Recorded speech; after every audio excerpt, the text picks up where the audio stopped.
Hi hello everyone, welcome back to my channel. నేను మీ Sravanthi. Today అయితే ఒక మంచి కలర్ రైస్తో మీ ముందుకు వచ్చేసాను ఫ్రెండ్స్. ఇది చాలా అంటే చాలా టేస్టీగా ఉంటుంది. చిన్న పిల్లల నుంచి పెద్దవాళ్ళ దాకా ఇష్టపడే ఒక మంచి ఐటెం అన్నమాట. ఆలు అంటే ఎవరికైనా ఇష్టం ఉంటుంది కదా ఫ్రెండ్స్. దాంతోనైతే ఒక రైస్ అయితే చేయబోతున్నాను. ఫస్ట్ అయితే 2 పచ్చిమిర్చిని ఇలా చిన్న చిన్న ముక్కలుగా అయితే కట్ చేసి పెట్టేసుకోండి. నెక్స్ట్ ఆలూకి కూడా మనం మొత్తం పీలప్ చేసేసుకొని తొక్క తీసేసుకొని నీట్గా ఇలా పల్చగా అయితే ఆలూని చిన్న చిన్న ముక్కలుగా అయితే కట్ చేసి పెట్టుకోండి. పల్చగా ఎందుకంటే మనకి బాగా రోస్ట్ అవుతాయి అన్నమాట. పల్చగా ఉంటే రోస్ట్ అయిపోతాయి. ఆలు అనేది క్రిస్పీగా మనకి తింటూ ఉంటే చాలా రుచికరంగా అనిపిస్తుంది అనమాట. నెక్స్ట్ ఒక ఉల్లిపాయ అయితే దీన్ని కూడా మనం పల్చగా అయితే చిన్న చిన్న ముక్కలుగా కట్ చేసి పెట్టేసుకోండి. పక్కన అన్నీ కూడా పక్కన పెట్టేసేసుకోండి ఫ్రెండ్స్. నెక్స్ట్ అయితే ఒక మసాలా అయితే రెడీ చేసేసుకోవాలి. ఆ మసాలా పొడితోనే మనకి ఈ ఆలు రైస్ టేస్ట్ అనేది సూపర్గా వస్తుంది. ఫస్ట్ అయితే పల్లీలు ఇలా చిన్న కప్ అయితే తీసేసుకోండి ఫ్రెండ్స్. నెక్స్ట్ శనగ బ్యాళ్ళు కొన్ని, మినప్బ్యాళ్ళు తగినన్ని ఫ్రెండ్స్. నెక్స్ట్ ధనియాలు కూడా తీసుకోండి. ధనియాల వల్ల చాలా మంచి ఫ్లేవర్, మసాలా ఫ్లేవర్ అయితే వచ్చేస్తుంది. నెక్స్ట్ 3 మనకు ఏమంటారు కారంకి తగినంత ఫ్రెండ్స్ 3 మిర్చి అయితే నేను తీసుకున్నాను. నెక్స్ట్ జీలకర్ర 2-3 ఎల్లిపాయలు అలా తీసేసుకోండి ఫ్రెండ్స్. ఇవన్నీ కూడా మనం రోస్ట్ చేసేసుకోవాలన్నమాట. ప్యాన్ పైన వేసుకొని ఒక్కొక్కటిగా మాడకుండా చిన్నగా పెట్టేసుకొని అన్నీ కూడా రోస్ట్ చేసేసుకోవాలి. ఈ మసాలా పొడిని మనం ముందుగా రెడీ చేసేసుకొని ఫ్రిడ్జ్లో పెట్టేసుకున్నామంటే ఎప్పుడు కావాలంటే అప్పుడు కూడా మనం ఆలు రైస్ని ఈజీగా క్విక్గా ప్రిపేర్ చేసేసుకోవచ్చు అనమాట. చూడండి ఫ్రెండ్స్, నెక్స్ట్ ప్రాసెస్ ఏంటంటే అన్నీ కూడా మనం రోస్ట్ చేసేసుకుందాం. ఒక ప్యాన్ అయితే పెట్టేసుకోండి. ఆ ప్యాన్లో మనం ఆయిల్ అయితే అవసరం లేదు ఫ్రెండ్స్, డ్రై రోస్ట్ అయితే చేసేసుకోవాలన్నమాట. ఆయిల్ రోస్ట్ కాదు. ఒక ప్యాన్ పెట్టుకొని వేడైన తర్వాత మనం ఫస్ట్ అయితే పల్లీలు వేయించేసుకుందాము. పల్లీలు అంటే బుడ్డలు బాగా నిదానంగా లో ఫ్లేమ్లో మాడకుండా మనం రోస్ట్ అయితే చేసేసుకుందాం ఫ్రెండ్స్. మాడిపోతే మనకి టేస్ట్ అనేది మారిపోతుంది అనమాట. అందుకని చిన్నగా ఫ్లేమ్లో పెట్టేసుకొని మనం బాగా రోస్ట్ అయితే చేసేసుకుందాం పల్లీలు అనేది.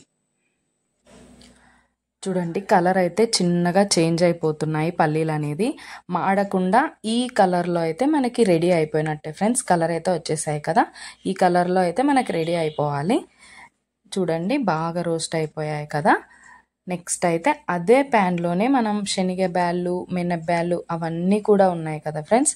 అవన్నీ కూడా ఒక్కొక్కటిగా వేసుకొని మాడిపోకుండా లో ఫ్లేమ్లో అయితే బాగా ఫ్రై చేసేసేసుకోండి ఫ్రెండ్స్. నిదానంగా కలుపుతూ లో ఫ్లేమ్లో అయితే ఫ్రై చేసేసుకోండి. ఫస్ట్ మినప్బ్యాళ్ళు, శనగబ్యాళ్ళు కొంచెం ఫ్రై అయిన తర్వాత ధనియాలు కూడా వేసేసుకున్నాం కదా ఫ్రెండ్స్. అవన్నీ కూడా ఫ్రై అయిన తర్వాత మనం ఎండుమిర్చి అవన్నీ అయితే వేసేసుకోవాలన్నమాట. జీలకర్ర, ఎల్లిపాయలు ముందు ఎందుకు వేయలేదంటే ఇవి టైం పడతాయి కదా ఫ్రెండ్స్ కొంచెం ఫ్రై అవ్వడానికి. అవి వేస్తే మాడిపోతాయి అన్నమాట. అందుకోసం తర్వాత అయితే ఇవి ఫ్రై అయిన తర్వాత ఎల్లిపాయ, జీలకర్ర అయితే వేసేసుకోవాలి. ఈ ఎల్లిపాయ, జీలకర్ర ఫ్లేవర్ కూడా చాలా అంటే చాలా సూపర్గా టేస్టీగా వస్తుంది ఫ్రెండ్స్ ఇవి వేయడం వల్ల. ఇలా అయితే ఫ్రై చేసేసుకోండి. మనం పల్లీలు కూడా వేయించేసుకున్నాం కదా, అవి కూడా అన్నీ వేసేసుకొని ఒక్కసారిగా రోస్ట్ చేసేసుకొని ఇవన్నీ కూడా మిక్సీలో వేసేసుకొని మెత్తని పేస్ట్లా కాకుండా కొంచెం పొడిగా బరకగా అయితే పొడిలాగా చేసేసుకోండి ఫ్రెండ్స్. ఈ ఆలు రైస్ రెసిపీ అయితే చాలా అంటే చాలా బాగుంటుంది ఫ్రెండ్స్. మా ఇంట్లో అయితే నేను, మా హస్బెండ్ అయితే చాలా ఇష్టంగా తింటాము ఇది. చూడండి ఫ్రెండ్స్, ఇలా అయితే పొడి చేసేసుకొని పెట్టేసుకోండి. కారం అయితే మీకు తగినంత మిరపకాయలు అయితే వేసుకోండి ఫ్రెండ్స్. మేమైతే తక్కువగా వేసుకున్నాం, స్పైసీనెస్ తక్కువ తింటాం కాబట్టి. నెక్స్ట్ అయితే ఒక ప్యాన్ పెట్టేసుకొని దాంట్లో ఒక 2 స్పూన్స్ ఆయిల్ అయితే వేసేసుకోండి. మనం ఆలూని అయితే కట్ చేసి పెట్టుకున్నాం కదా, ఆ ఆలు దీంట్లో వేసుకొని చిన్నగా లో ఫ్లేమ్లో పెట్టుకుంటూ కలుపుతూ మాడిపోకుండా రోస్ట్గా వేయించుకోవాలి ఫ్రెండ్స్. ఆలు అనేది హై ఫ్లేమ్లో పెడితే వెంటనే మాడిపోతాయి, రోస్ట్ అనేది అవ్వవు అనమాట. లోపల నుంచి ఫ్రై అవుతూ రోస్ట్ అవ్వాలి కాబట్టి లో ఫ్లేమ్లో పెట్టుకొని అయితే మీరు ఫ్రై చేసేసుకోండి ఆలు అనేది. ఎవరైతే నా ఛానల్ని ఫస్ట్ టైం చూస్తున్నారో సబ్స్క్రైబ్ చేసుకోండి ఫ్రెండ్స్. పక్కనే ఉన్న బెల్ ఐకాన్ క్లిక్ చేసి ఆల్ అనే ఆప్షన్ అయితే ఓకే చేసుకోండి. ఎందుకంటే అది ఓకే చేసుకుంటేనే నా ప్రతి రెసిపీ అయినా ప్రతి బ్లాగ్ అయినా మిస్ అవ్వకుండా మీరైతే చూసేయచ్చు అనమాట. నెక్స్ట్ దీంట్లో అయితే పసుపు వేసుకోవాలి ఫ్రెండ్స్. పసుపు కూడా చాలా మంచి టిప్ ఫ్రెండ్స్. ఇది మనం ఆలు ఫ్రై చేసుకునేటప్పుడు ఒకదానికొకటి అతుక్కొని ఉంటాయి కదా, ఆ పసుపు వేసుకోవడం వల్ల దాన్ని ఫ్రై అయ్యేటప్పుడు మనకి అన్నీ కూడా విడిపోతాయి అన్నమాట. అప్పుడు రోస్ట్గా ఫ్రైగా అయిపోతాయి ఒక్కొక్కటిగా బాగా ఆయిల్లో. పసుపు అయితే కంపల్సరీ వేసుకోండి ఫ్రెండ్స్. ఫ్రై చేసేటప్పుడు ఆలు ఫ్రై చేసినా ఇలా ఆలు రైస్ చేసినా మనం కొంచెం పసుపు వేసుకొని ఫ్రై చేసుకున్నామంటే మంచిగా రోస్ట్గా గోల్డెన్ కలర్లో అయితే మనకు వచ్చేస్తాయి ఆలు అనేది. చూడండి ఫ్రెండ్స్, ఆలు అయితే బాగా రోస్ట్గా గోల్డెన్ కలర్ అయితే వచ్చేసాయి. ఇలా ఈ కలర్ వచ్చిన తర్వాత అయితే మనకు ఆలు అనేది ఫ్రై అయిపోయినట్టే అనమాట. ఆలు రైస్కి అయితే కరెక్ట్గా సరిపోతాయి ఈ కలర్ అయితే. ఈ రోస్ట్ అయిన ఆలునైతే పక్కన పెట్టేసుకోండి. నెక్స్ట్ ఒక ప్యాన్ పెట్టుకొని దాంట్లో 2 స్పూన్స్ ఆయిల్ వేసేసుకొని మనం ఇప్పుడైతే ఆలు రైస్కి స్టార్ట్ చేసేస్తున్నాం అనమాట. అన్నీ కూడా ఫ్రై చేసేసుకొని పొడి రెడీ చేసి పెట్టుకున్నాం, ఆలు రెడీ చేసి పెట్టేసుకున్నాం కదా. నెక్స్ట్ అయితే 2 స్పూన్స్ ఆయిల్ వేసేసుకొని పోపు దినుసులు వేసుకొని తర్వాత కరివేపాకు వేసేసుకోండి ఫ్రెండ్స్. ఇవి కొంచెం ఫ్రై అయిన తర్వాత ఉల్లిపాయలు అయితే సన్నగా కట్ చేసి పెట్టేసుకున్నాం కదా, అవి దీంట్లో వేసుకొని ఇవి కూడా గోల్డెన్ కలర్ వచ్చేదాకా లో ఫ్లేమ్లో పెట్టుకొని బాగా ఫ్రై చేసేసుకోండి ఫ్రెండ్స్ ఉల్లిపాయలు కూడా. నెక్స్ట్ కొంచెం పసుపు వేసుకోండి. నెక్స్ట్ ఉప్పు అయితే వేసుకోండి ఫ్రెండ్స్. నేనైతే ఇక్కడ ఉప్పు రైస్కి తగినంత అయితే నేను వేసేసాను. మీకు ఎలా అర్థమైతే అలా వేసుకోండి ఫ్రెండ్స్. కొంచెం దీంట్లో వేసుకొని రైస్లో కూడా కొంచెం వేసుకుంటానంటే అలా వేసుకోండి, లేకపోతే మొత్తం ఇక్కడే వేసేసుకోండి. నేనైతే రైస్కి తగినంత ఇక్కడే వేసేసాను. నెక్స్ట్ పచ్చిమిర్చి కూడా కట్ చేసి పెట్టుకున్నాం కదా, అవి కూడా బాగా ఫ్రై అయ్యేదాకా ఫ్రై చేసేసుకోండి ఫ్రెండ్స్.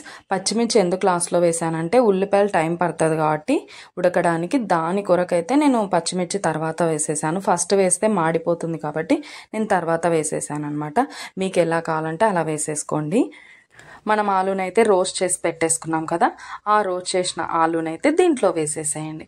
అంతే ఫ్రెండ్స్. ఇవన్నీ కూడా బాగా మిక్స్ చేసుకున్న తర్వాత మనం మసాలా పొడినైతే రెడీ చేసేసి పెట్టుకున్నాం కదా ఫస్ట్లో, ఆ మసాలా పొడి దీంట్లో వేసి మిక్స్ చేసేసేసుకోవడమే. ఫస్ట్ అయితే మీరు రైస్ ఎంత చేసేసుకోవాలనుకున్నారో అంత రైస్ అయితే చేసుకొని బాగా చల్లార్చి పొడిగా చేసేసి పక్కన పెట్టేసుకోండి ఫ్రెండ్స్. రైస్ అనేది ఇలా కలిపి అంతా తర్వాత అయితే పెట్టేసాం కదా మనం మొత్తం కూడా. పోపు అయితే రెడీ అయిపోయిందనమాట. మనం ఉడికించిన అన్నాన్ని చల్లార్చుకున్న అన్నంనైతే దీంట్లో వేసుకొని బాగా మిక్స్ చేసేసుకోవాలి ఫ్రెండ్స్. నేను అన్నంనైతే ముందే రెడీ చేసేసుకొని చల్లార్చి పక్కన పెట్టేసుకున్నాను అనమాట. చల్లారిపోయింది అన్నం అయితే దీంట్లో వేసేసుకొని బాగా మిక్స్ చేసేస్తున్నాను. చూడండి, ఇలా బాగా మిక్స్ చేసేసుకున్నారంటే ఆలు రైస్ అయితే రెడీ అయిపోతుంది అనమాట. ఎంతో క్రిస్పీగా పంటి కింద నలుగుతూ ఆలు చాలా అంటే చాలా టేస్టీగా ఉంటుంది ఫ్రెండ్స్. ఈ రైస్ అయితే మీరు ఎప్పుడైనా ట్రై చేయండి. ఇద్దరు ఉన్నారంటే లేకపోతే ఏమి మిగిలిపోయిన అన్నంని కూడా ఇలా ట్రై చేయొచ్చు అనమాట. చాలా అంటే చాలా టేస్టీగా ఉంటుంది. చూడండి ఫ్రెండ్స్, ఎలా ఉంది ఆలు రైస్ అనేది కామెంట్ బాక్స్లో కామెంట్ చేయండి. లాస్ట్లో కొత్తిమీరతో గార్నిష్. అంతే ఫ్రెండ్స్, ఆలు రైస్ అయితే రెడీ అయిపోయింది. చూడండి, నచ్చిందా? లైక్ చేయండి. ఫ్రెండ్స్ అండ్ ఫ్యామిలీ మెంబర్స్ కూడా షేర్ చేసేయండి, ఎందుకంటే వాళ్ళకు కూడా యూజ్ అవుతుంది. వాళ్ళు కూడా మిస్ అవ్వకుండా ఈ ఆలు ఇష్టపడే వాళ్ళైతే వాళ్ళు కూడా ట్రై చేస్తారు. ఓకే ఫ్రెండ్స్, నెక్స్ట్ వ్లాగ్తో మీ ముందుకు వచ్చేస్తాను. బాయ్. సబ్స్క్రైబ్ చేసుకోవడం మాత్రం అస్సలు మర్చిపోద్దండి.